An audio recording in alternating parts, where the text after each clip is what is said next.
Hey everyone, before we dive in, here's something really cool. You're listening to an episode created almost entirely by AI. From the script to the voice, this is part of the AI Takeover series by Blockchain DXB, where we explore what's possible when humans hand over the mic to machines. There's little to no human involvement, and that's what makes this episode so powerful. Welcome to the future of content creation. Let's get into it. This episode is powered by Amana, the region's first and fastest-growing regulated all-in-one trading and investing app. Whether you're looking to invest in U.S. stocks like Apple or Tesla, or MENA giants like Adinoc or Salik, Amana puts the financial market at your fingertips.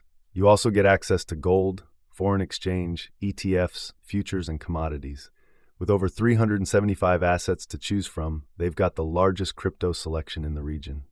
And listen, guys, if you want to build long-term wealth without thinking about it every day and want to automate your investing, just set your monthly budget, choose your preferred categories, and let Amana do the rest. No fees, no lockups, and 100% customizable. Even better, funding your account is frictionless, and funding your account is easier than ever. You can fund your account with Apple Pay, Google Pay, credit cards, instant bank deposits, and even your crypto wallet. No friction, no hassle. And if you get stuck, Amana offers 24/6 real human customer support and personalized sales assistance.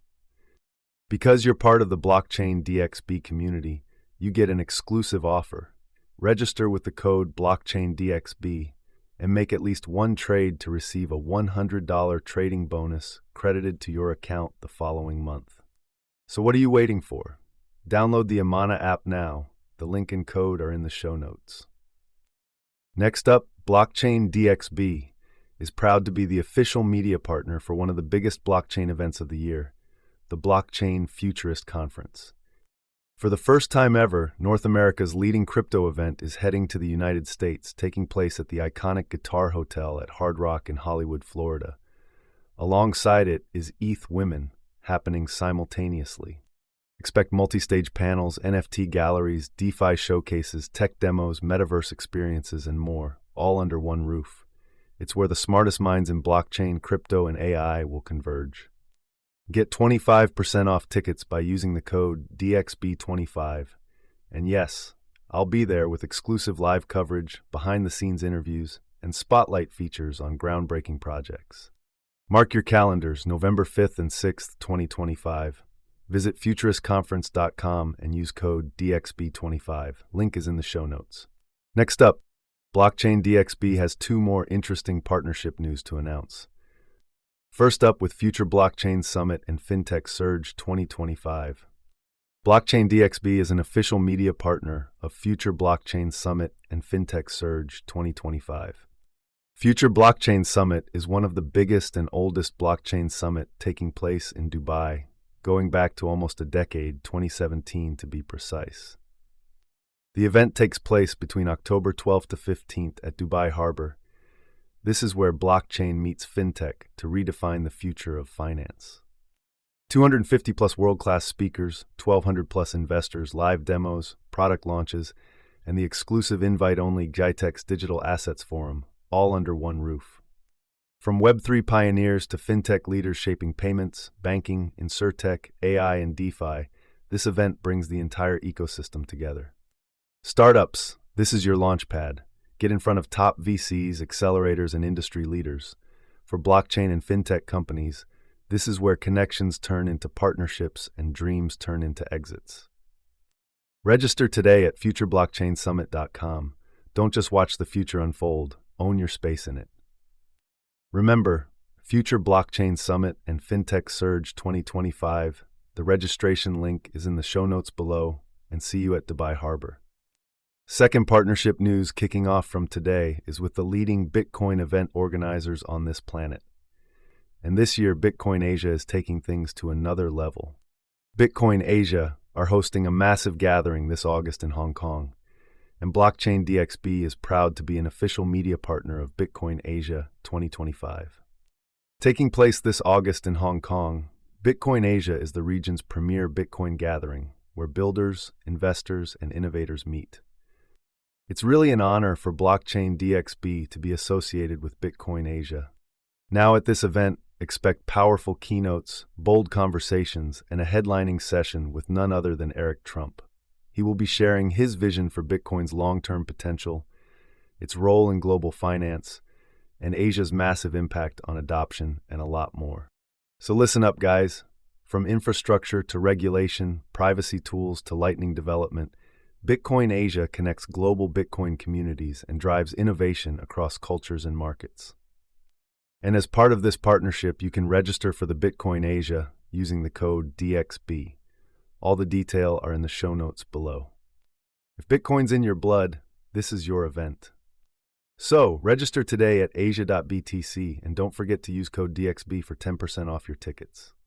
Bitcoin Asia 2025, Hong Kong is calling. Be part of the future of Bitcoin. Next up, Advanced Media is the largest distributor of professional video, photography, cinema, and broadcast accessories in the Middle East. They represent over 100 major brands, including DJI, Hasselblad, Red, and Rode. The mic I'm using to record this? Sponsored by Advanced Media. But what really sets them apart is their commitment to purpose. People, planet, and prosperity. That's not just branding, it's their actual business model. They've partnered with SAE Institute in Dubai to offer scholarships to students pursuing a bachelor's degree in filmmaking, each worth AED 50,000.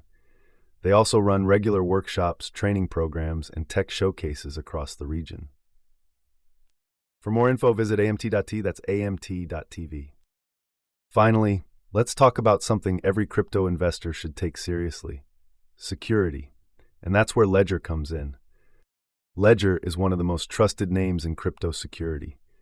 Their hardware wallets, like the Nano S Plus and Nano X, keep your assets safe by storing your private keys offline. That means you're protected against hacks, malware, and phishing attempts that can compromise online wallets. The company is headquartered in Paris and is constantly innovating. Their team works with world-class security researchers and regularly tests their own products for vulnerabilities. It's why Ledger wallets are used by millions around the world. Using a hardware wallet isn't just smart, it's essential. If you're serious about crypto, it's time to stop relying on centralized exchanges or browser wallets. Click the link in the show notes to order your Ledger wallet and support this podcast at the same time.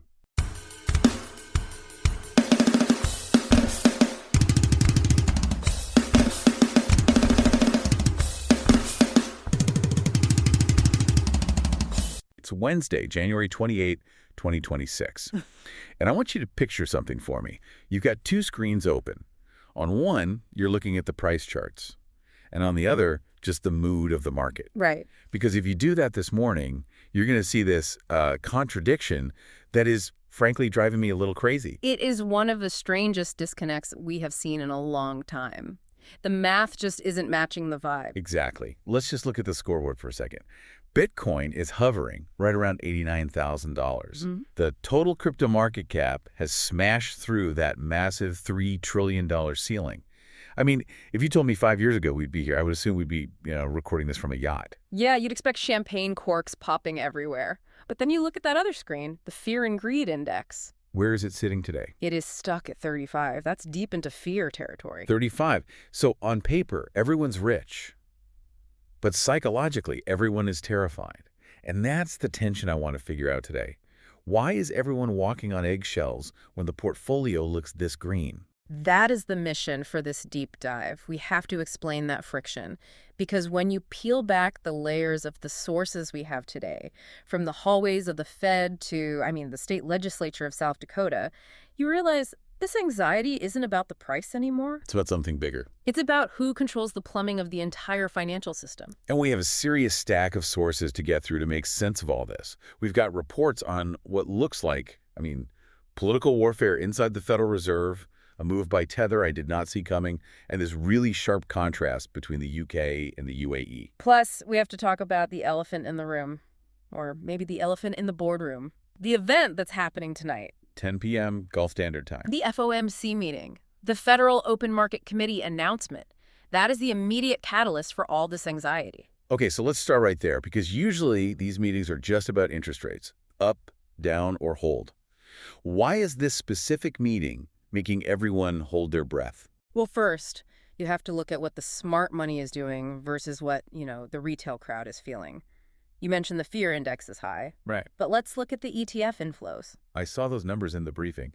It looked like over 126 million came in just yesterday. Exactly, 126.3 million in 24 hours. And that is so significant because it reverses a 2-week trend of money leaving the space.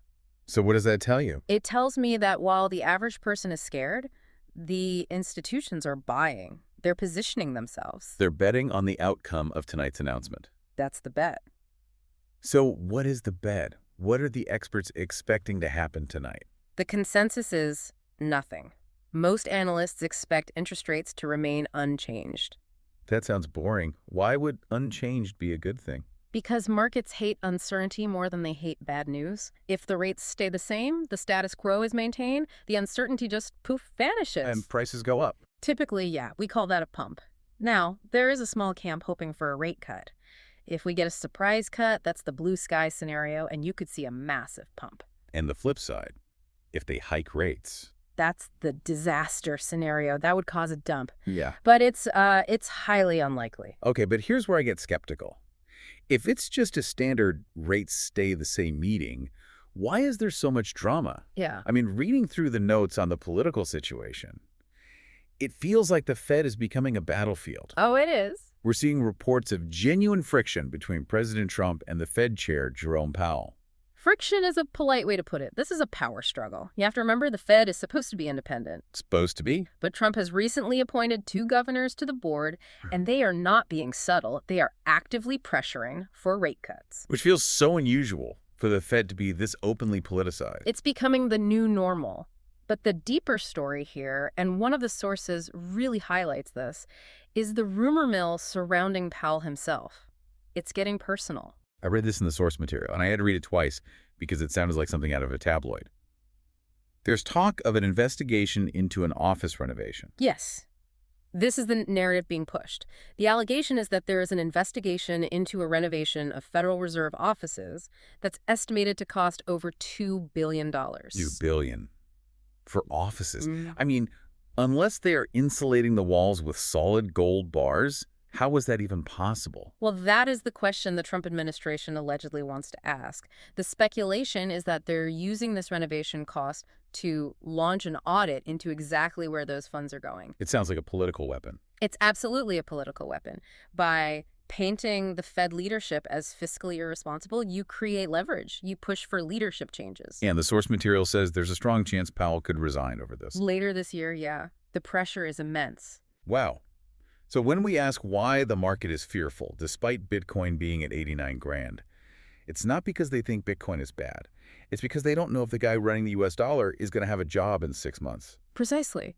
It adds this layer of, Game of Thrones drama on top of the economic calendar. The market hates instability at the top. Well, speaking of the dollar and power moves, let's pivot. Let's talk about the story that I think might actually be historically more significant than the Fed meeting. Tether. This is arguably the biggest news of 2026 so far. For the listener who might just know Tether as that stablecoin company, they've always been the bad boy of crypto, right? Oh, yeah. Offshore, unregulated, mysterious. That has been their reputation. They built their empire on USDT, which operates largely outside the U.S. marking system. But now they're launching something called US8. And reading the details, this feels like a total personality transplant for the company. It is a massive pivot. US8 is designed specifically for the United States market. The notes say it's being issued by Anchorage Digital Bank. Right. And Anchorage is a federally chartered crypto bank. But more importantly, USAT is operating under the Federal Genius Act stablecoin framework. Can we pause on that? The Genius Act. It sounds like something a supervillain would name a law, but what is it actually doing here? It's the regulatory framework that essentially allows stablecoins to operate within the formal U.S. banking system. As long as they meet the requirements. Exactly, provided they meet strict transparency and reserve requirements. By launching under this act, Tether is basically saying, we are done hiding. We are walking right through the front door. So USAD is a federally regulated, compliant, U.S. exclusive token You can get it on crypto.com, Kraken, Moon, Yeah. but only if you are a U.S. user. Yes. It creates a walled garden. Okay, play devil's advocate for me here. Why? Why would the cowboy of crypto suddenly put on a suit and tie? Tether is already printing money with USDT. Why deal with U.S. regulators? Because the game is changing. This isn't just a business move, it's a geopolitical one. If you look at the broader Make America Great Again economic strategy mentioned in the sources, this fits perfectly. How so? The goal isn't just to have crypto exist, it's to make sure the dollar dominates crypto. Okay, explain that. Well, if the world runs on blockchains, the U.S. wants those blockchains to run on dollars. By bringing Tether, the biggest liquidity provider in the world, under the U.S. regulatory umbrella with USA, the administration is essentially hard-coding the U.S. dollar into the future of digital finance. There was a theory in the source material about trade wars that blew my mind. Walk us through that because it connects all the dots on this. This is fascinating. So we know the administration favors tariffs as a negotiation tool. The source speculates. What if those tariffs eventually get settled in stablecoins like USAT? So if a country wants to import goods to the U.S., they pay the tariff in this blockchain-based dollar. Exactly. It bypasses the slow, legacy SWIFT banking system, which is expensive and slow, but it keeps the U.S. government in total control of the settlement layer. Because USA is a regulated entity. It turns crypto from a tool of rebellion into a tool of national supremacy. That is, well, it changes the narrative completely. It's not about escaping the system anymore. It's about upgrading the system's weapons. But what does this do to Circle? I thought USDC was the good guy stablecoin. It puts Circle in a very difficult position. USDC's whole value proposition was, we are the compliant ones, we follow the rules. And now Tether is stepping into their turf. They're stepping into the ring with USA, saying, we're compliant too, and by the way, we have way more liquidity in history. It is going to be a brutal battle for dominance inside that U.S. regulatory fence. Wow. It's like watching a heavyweight fight where one guy suddenly learns karate. While the giants are fighting over the dollar, let's look at what's happening at the state level. Because South Dakota is doing something that feels very bold. I did not have South Dakota Bitcoin Reserve on my 2026 bingo card, but here we are. This is House Bill 1155. From Representative Logan Manhart. And the headline is that they want to put state funds into Bitcoin. Up to 10% of eligible state funds, to be specific. Now, hold on. If I'm a taxpayer in South Dakota, do I want my road repair money or my school funding riding on the volatility of Bitcoin? We just said the market is in fear mode. And that's the immediate objection, right? Yeah. But if you look at the text of the bill, they are anticipating that fear. This isn't just, Representative Manhart has a Coinbase account and wants to day trade. I would certainly hope not. The bill mandates extremely strict custody rules. The Bitcoin has to be held by a qualified custodian or a regulated exchange. They're detailing requirements for private key controls, audit trails. It is institutional-grade adoption. So they're treating it like a strategic reserve asset. Exactly, like how a state might hold gold or bonds. The source pointed out a political trend here, too, and it seems like geography matters. Geography and ideology.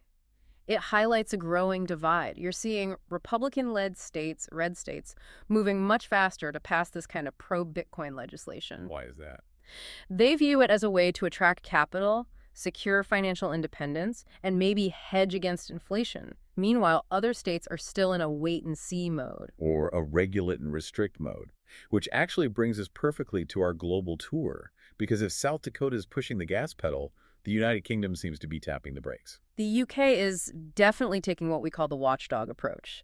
The Financial Conduct Authority, the FCA, is running a consultation on new rules that goes until March 12th. And the tone feels very different from what we just discussed. It feels more parental. That's a good way to put it. The UK rhetoric is entirely focused on fair conduct and consumer protection.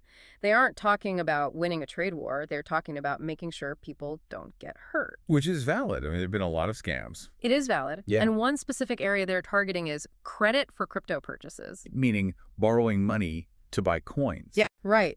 They want to stop leverage gambling by retail users. If you want to buy crypto, you use your own money. They're also looking to hold senior managers personally accountable. So if a crypto firm in London acts recklessly, the CEO is on the hook personally. Can't just hide behind the corporate veil. So the UK message is, innovate, but if you break it, you bought it. Cautious. Very cautious. Now, compare that to the vibe in the Middle East right now. We have notes here from the Machines Can Think 2026 Summit in Abu Dhabi. The title alone, Machines Can Think, feels like we've crossed a threshold. It sounds like sci-fi. It does. But what stood out to me was the keynote by Sheikh Nahyan bin Mubarak Al Nahyan. It wasn't technical. It was philosophical. I have the quote here. He said, the question isn't can machines think anymore. We know they can. The question is, how do humans choose to lead? It's a profound shift in perspective. He's arguing that AI shouldn't just be about speed or efficiency, which is usually the American or Chinese focus. It has to align with human values, dignity, and long-term aspirations. I have to say, I find that refreshing. Usually these summits are just about how fast is the chip or how much money can we make. Right. Talking about human dignity feels necessary. It reflects the UAE's broader strategy. They don't just want to import the tech. They want to frame the ethical infrastructure around it. But is it just speeches, or are they actually building anything? Well, they are building. Just 2 days ago, on the 26th, the Emirate of Sharjah signed a massive agreement with SCDA and Data Canvas. They are building an entire AI-powered data center ecosystem. So the hardware is coming. But they're trying to wrap it in this ethical framework first. Okay, so you have the UK saying safety first, the UAE saying dignity first, and the US saying dollar first. That is a pretty accurate summary of the global landscape right now. Okay, I want to bring this back down to the ground level for you, the listener.